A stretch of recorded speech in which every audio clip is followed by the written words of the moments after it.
Todos están enfocados en el futuro de Irán, pero el secreto de su destino está enterrado en su origen.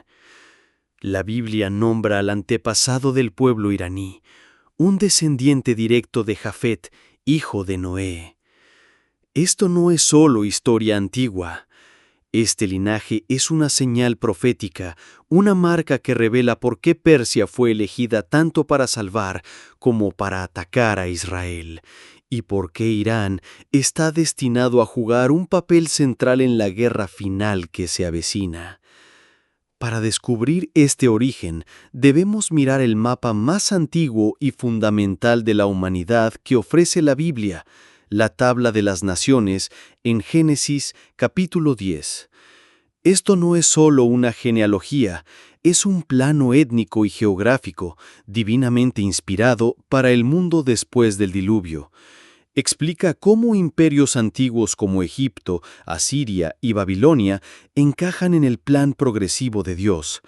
Después del gran diluvio, el mundo fue repoblado por los tres hijos de Noé, Sem, Cam y Jafet. Y aunque muchas profecías se centran en la línea de Sem, de donde descienden Abraham y los israelitas, la identidad de Irán se encuentra en una rama diferente de la familia humana. Las Escrituras nos llevan a los hijos de Jafet. En Génesis 10, versículo 2, se menciona un nombre crucial para esta investigación: Madai. Historiadores antiguos como Josefo y estudiosos bíblicos modernos coinciden en que Madai es el progenitor del pueblo conocido como los Medos. Y los Medos no eran una tribu menor.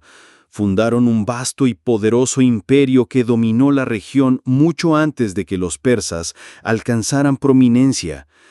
Desde su capital en Ecbatana, jugaron un papel clave en uno de los eventos más significativos del mundo antiguo, la caída del brutal imperio asirio. Esta es la clave fundamental.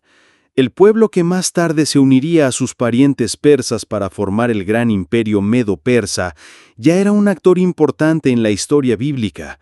Sus raíces están aquí, nombradas en las primeras páginas de la Biblia. Antes de que existiera Persia, existió Madai. Comprender este linaje antiguo y poderoso es el primer paso para descifrar el papel complejo y contradictorio de Irán en el plan eterno de Dios. Con los medos establecidos, el escenario estaba listo para el ascenso de sus parientes, los persas. Bajo el liderazgo de un estratega brillante llamado Ciro el Grande, los persas absorbieron el imperio medo, uniendo sus fuerzas para formar un superpoder que dominaría el mundo antiguo, el imperio medo-persa. Y su primer acto cambiaría para siempre el curso de la historia bíblica. En ese momento, la nación de Israel estaba en ruinas. Décadas antes, el rey babilónico Nabucodonosor había conquistado Jerusalén, destruido el templo de Salomón y arrastrado al pueblo judío al exilio. Pero esto no fue una sorpresa para Dios.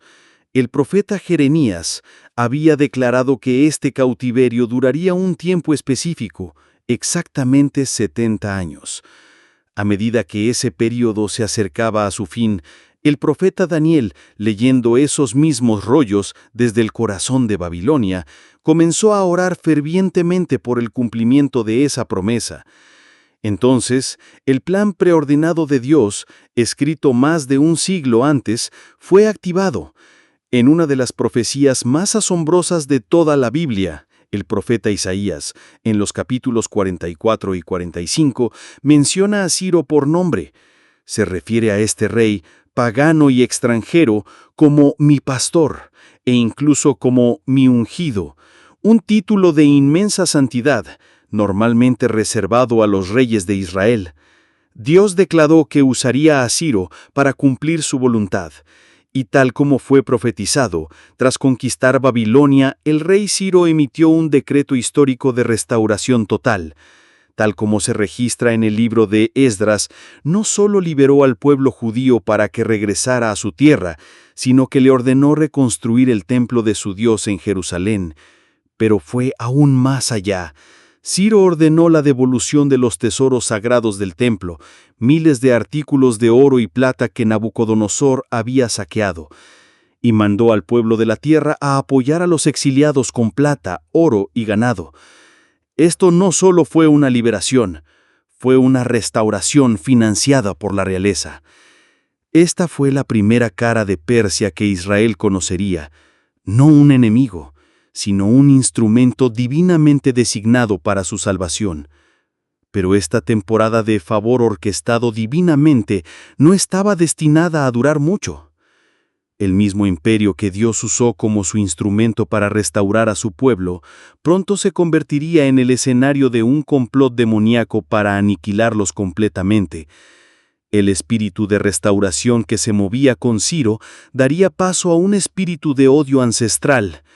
Esto nos lleva al reinado del rey Jerjes, conocido en la Biblia como Asuero, un hombre de inmenso poder, gobernando sobre 127 provincias, desde la India hasta Etiopía, pero también era conocido por su vanidad, su decadencia y su temperamento volátil.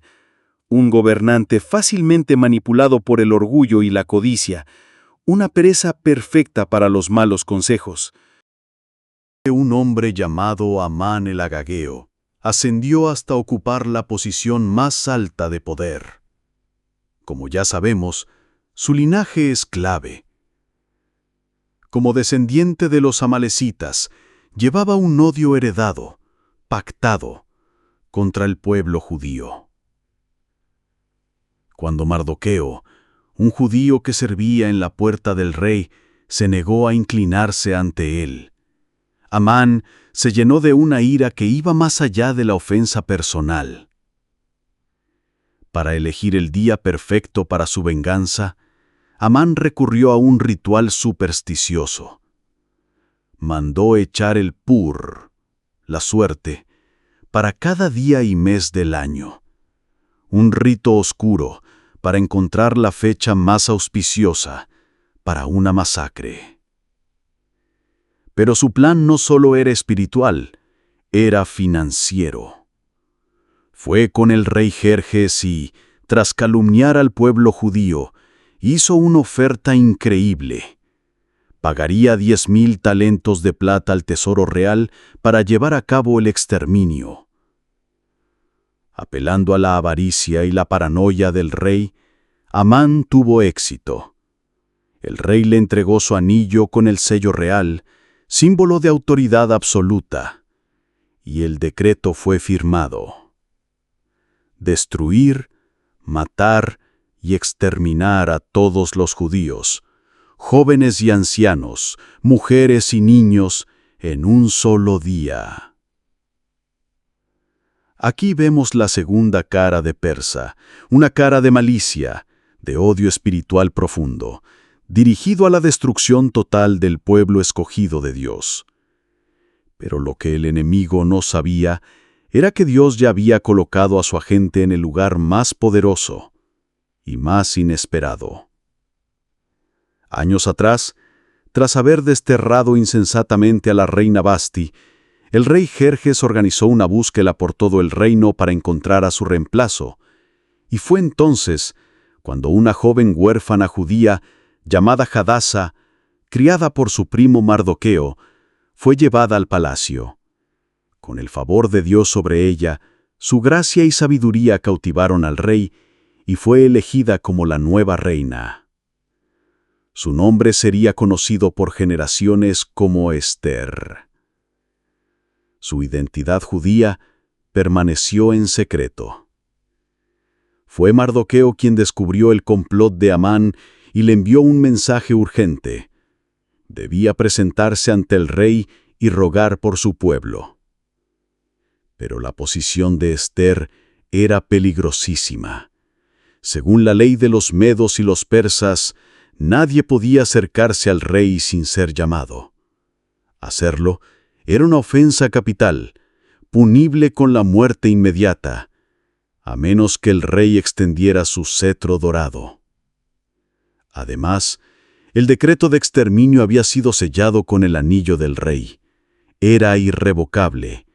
Ni siquiera el rey mismo podía anularlo. parecía imposible.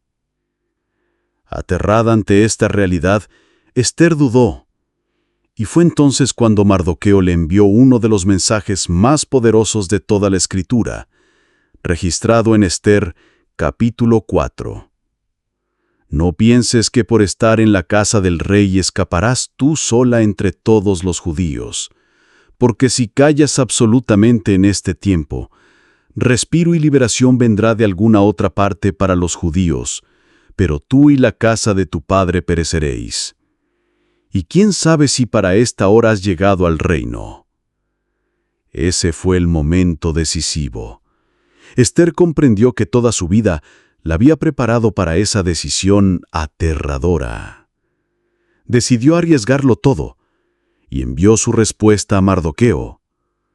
Ve y reúne a todos los judíos, ayunen por mí 3 días, y entonces entraré a ver al rey, aunque no sea conforme a la ley, y si perezco, que perezca. Después de 3 días de ayuno, Ester se vistió con sus ropas reales y entró al patio interior del palacio. El ambiente era tenso, su vida pendía de un hilo, pero Dios estaba con ella. El rey la vio y extendió su cetro dorado. Fue salvada. Pero Ester actuó con astucia divina. No reveló su petición de inmediato. En cambio, invitó al rey y a Amán a un banquete privado. Amán, inflado de orgullo, salió de ese banquete eufórico, pero al ver de nuevo a Mardoqueo, sin inclinarse, su furia se reavivó. Guiado por su esposa, mandó construir una horca de 22 metros de altura, con la intención de pedir al rey a la mañana siguiente que Mardoqueo fuera ahorcado en ella.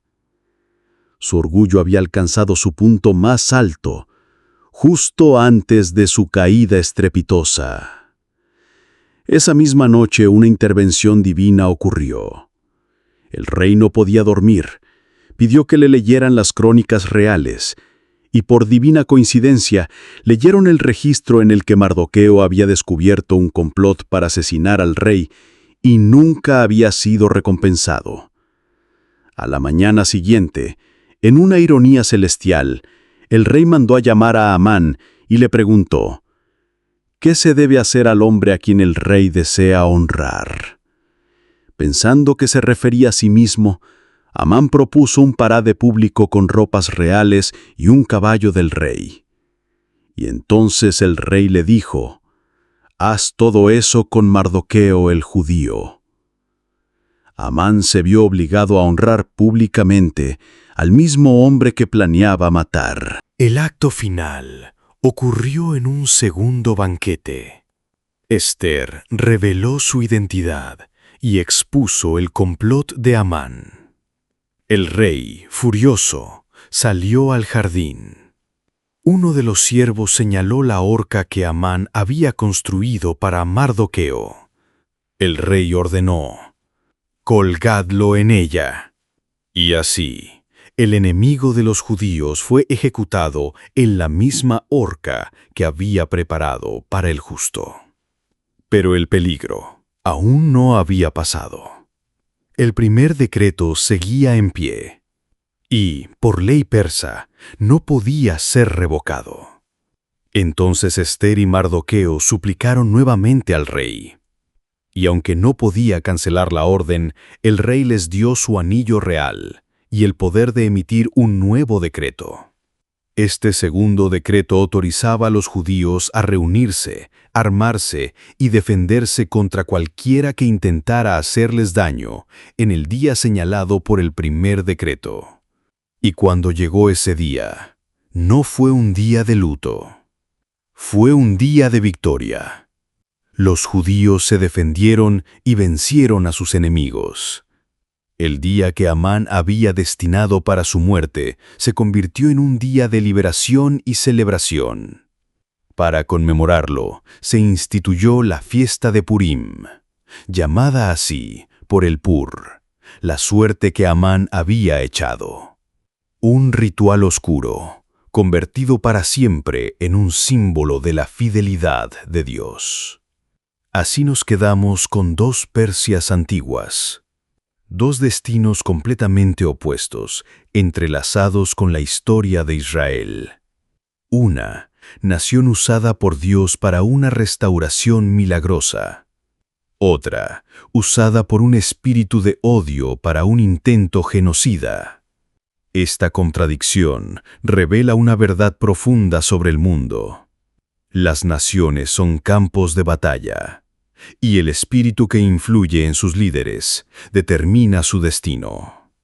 El espíritu benévolo que se movió en Ciro fue un cumplimiento directo de la voluntad de Dios. Pero el espíritu que animaba a Amán era el espíritu antiguo, rebelde, enemigo de las promesas de Dios. El libro de Daniel revela que estos príncipes espirituales luchan por el control de los imperios de la tierra. La historia de Esther prueba que estas decisiones tienen consecuencias reales, de vida o muerte. Y esto nos lleva al día de hoy. Cuando miramos al Irán moderno debemos preguntarnos, ¿qué espíritu está en control? Cuando sus líderes claman por la destrucción de Israel, ¿es el espíritu de Ciro, el restaurador, o el espíritu de Amán, el aniquilador? La respuesta es clara. La retórica es la misma, el odio es el mismo, y el objetivo también es el mismo. Por eso, la profecía de Ezequiel 38 es tan terroríficamente relevante. Es el acto final de este antiguo drama. Las Escrituras nos dicen que la manifestación final del espíritu nacional de Persia no será de restauración, sino de invasión. La misma nación que una vez financió la reconstrucción del templo de Dios está profetizada como parte de una coalición que buscará destruir al pueblo de Dios. La historia de Irán en la Biblia es tanto historia como profecía. Una advertencia directa. El destino de una nación es forjado por el espíritu que decide servir. Así que la pregunta no es, ¿se repetirá la historia? La verdadera pregunta es, ¿tienes ojos para ver el patrón? Mientras las naciones mueven sus piezas en el tablero, los sabios entienden. El tablero mismo fue diseñado por una mano divina. No estás viendo un caos al azar. Estás presenciando un guión escrito antes del principio del tiempo. Y cada titular que leas a partir de hoy ya ha sido previsto. Esta revelación ha concluido, pero la investigación nunca termina. Para asegurarte de recibir todas las futuras desclasificaciones, suscríbete y activa la campanita de notificaciones. Dale me gusta a este video para señalar su importancia y compártelo con otros que estén listos para mirar más allá de los titulares. Deja tu propia información en los comentarios aquí abajo, porque aún queda mucho por desclasificar.